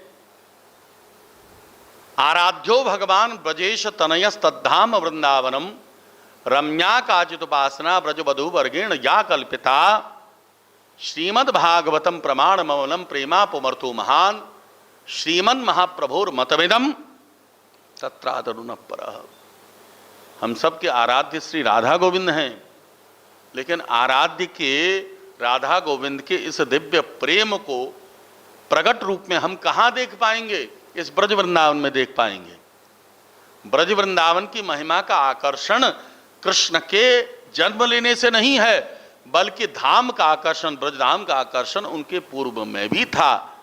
प्रेम अनिर्वचनीय है, प्रेम अनुभव स्वरूप है, प्रेम गुणहीन है, प्रेम स्वार्थ से रहित है, प्रेम को शब्द से व्याख्या नहीं किया जा सकता, प्रेम अनुभव से अतीत है, प्रेम केवल अनुभव स्वरूप है।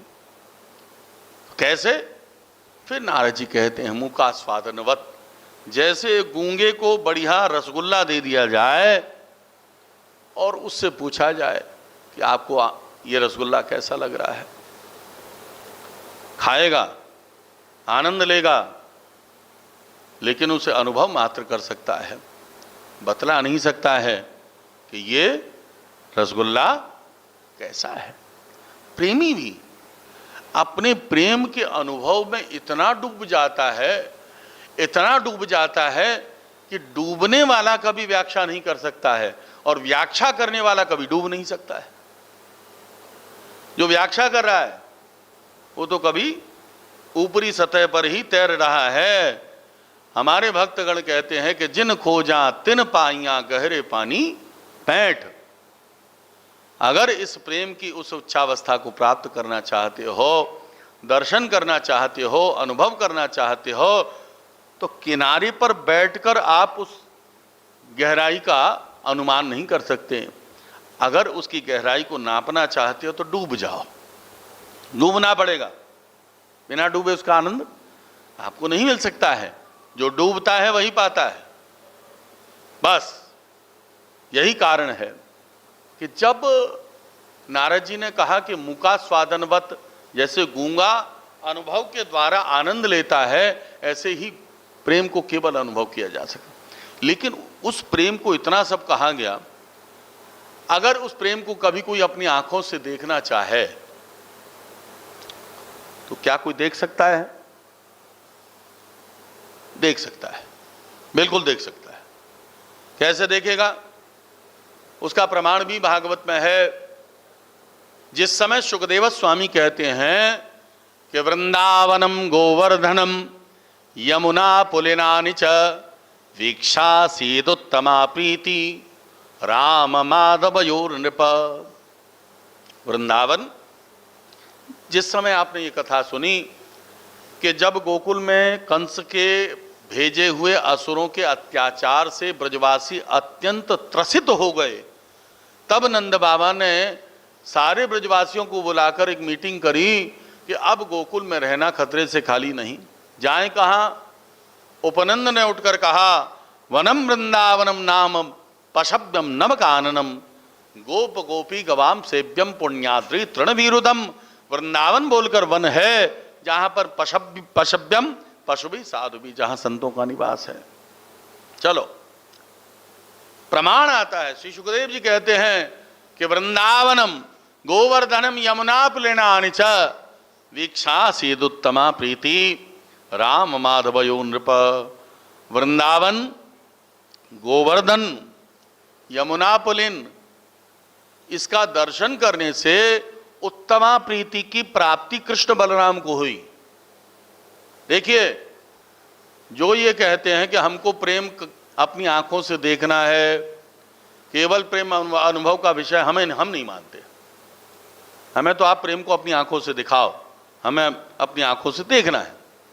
तो अगर देखना है तो उसका प्रमाण है कि हमारे आराध्य कृष्ण बलराम भी जिस ब्रजभूमि में आकर उन्होंने उस चिन्मय प्रेम को, जो केवल आज तक अनुभव का विषय था, यहां आने मात्र से उनको प्रेम स्फूर्त हो गया। सुखदेव जी ने स्पष्ट कहा, वीक्षा स्वीदुत्तमा प्रीति राम माधवयो नृपा। कृष्ण बलराम को भी उत्तमा प्रीति की जागृति, उत्तमा प्रीति की प्राप्ति इस ब्रज वृंदावन में आने मात्र से हो गई। इसका तात्पर्य यह है कि ब्रज वृंदावन की इस चिन्मय लता पता को दर्शन करने मात्र से जो प्रेम अनुभवजन्य है, जो प्रेम मुखास्वादनवत है, जो प्रेम गुण रहित है, कामना रहित है, वो प्रेम आपको साक्षात प्रकट हो जाएगा।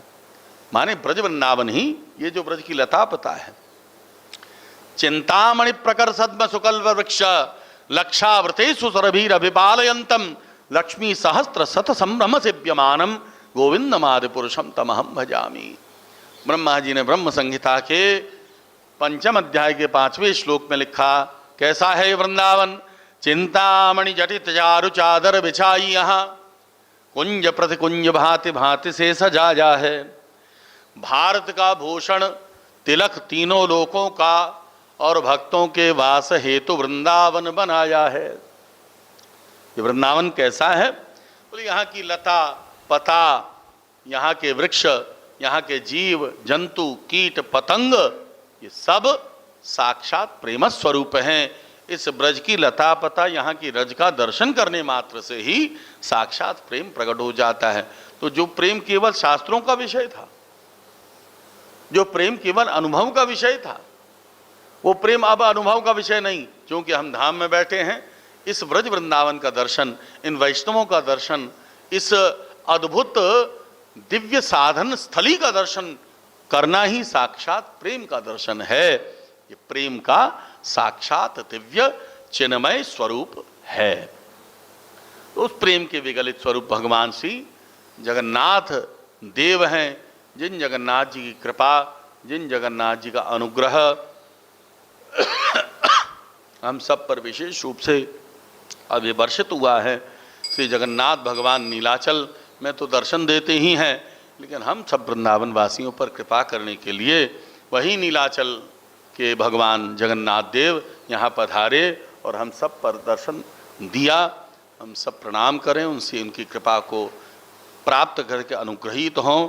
श्री जगन्नाथ भगवान को प्रणाम करते हुए आज की वाणी को विराम देते हैं। श्री जगन्नाथ भगवान की, श्री बलभद्र भगवान की, श्री सुभद्रा मैया की, श्री गिरिराज महाराज की, श्री गिरिराज महाराज की, श्रीमन महाप्रभु की, श्रीमन नित्यानंद प्रभु की, श्रीमद्वैताचार्य प्रभु की, श्री गदाधर प्रभु की, 6 गोस्वामी की, 6 गोस्वामी की, दास गोस्वामी जी महाराज की, सब संतन की, सब भक्तन की, श्री पंडित बाबा महाराज की, श्री पंडित बाबा महाराज की, सदगुरुदेव भगवान की, अपने अपने गुरु महाराज की, आज के आनंद की, जय जय श्री राधेश्याम गौर गौर हरि बोल। जय जय राधे एवर गया करो गो राधे राधे गोविंद। অপার করুণা মই দয়া কর গো রাধে অপার করুণা মই দয়া কর গো রাধে তোমার কাঙ্গাল তোমায়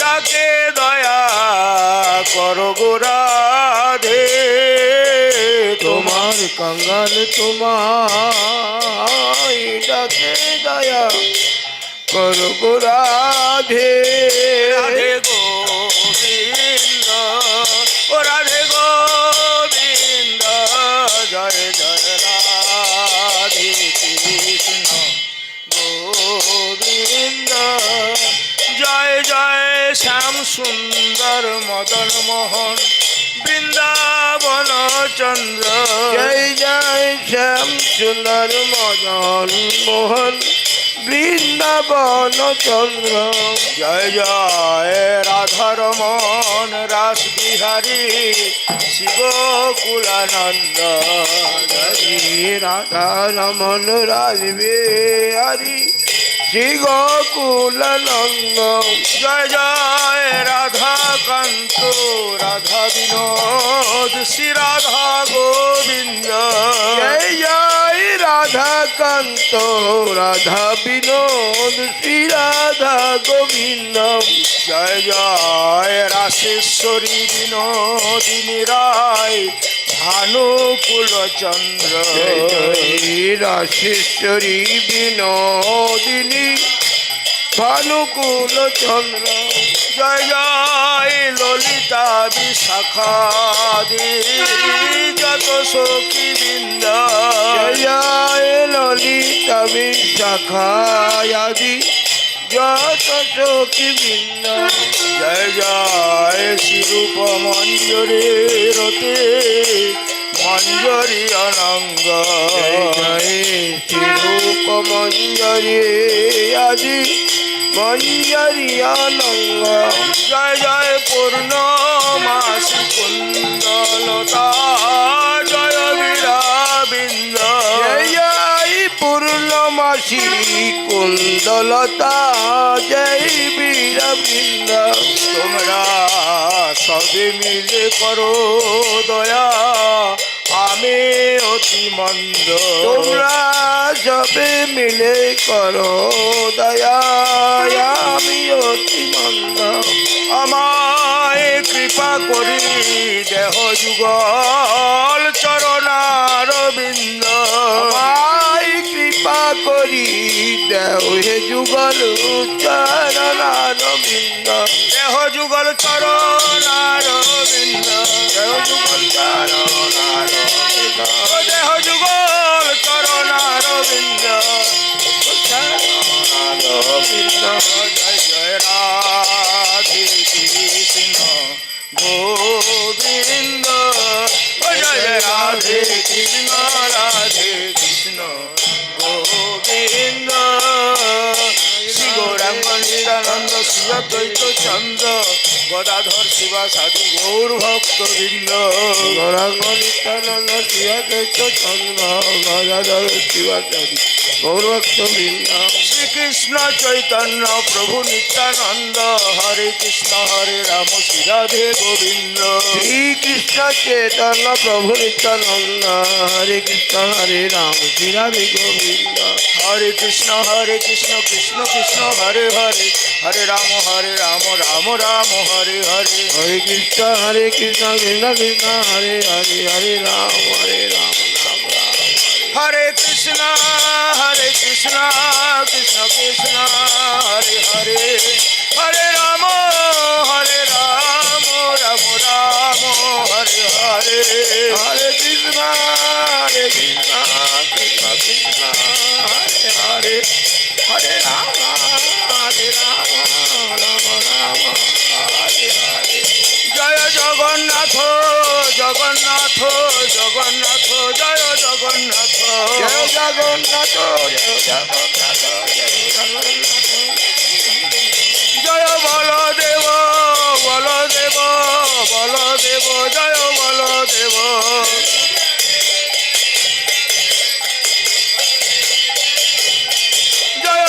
सुभद्रा देवी सुभद्रा देवी सुभद्रा देवी जय सुभद्रा देवी सुभद्रा देवी जय राधे जय राधे जय राधे जय राधे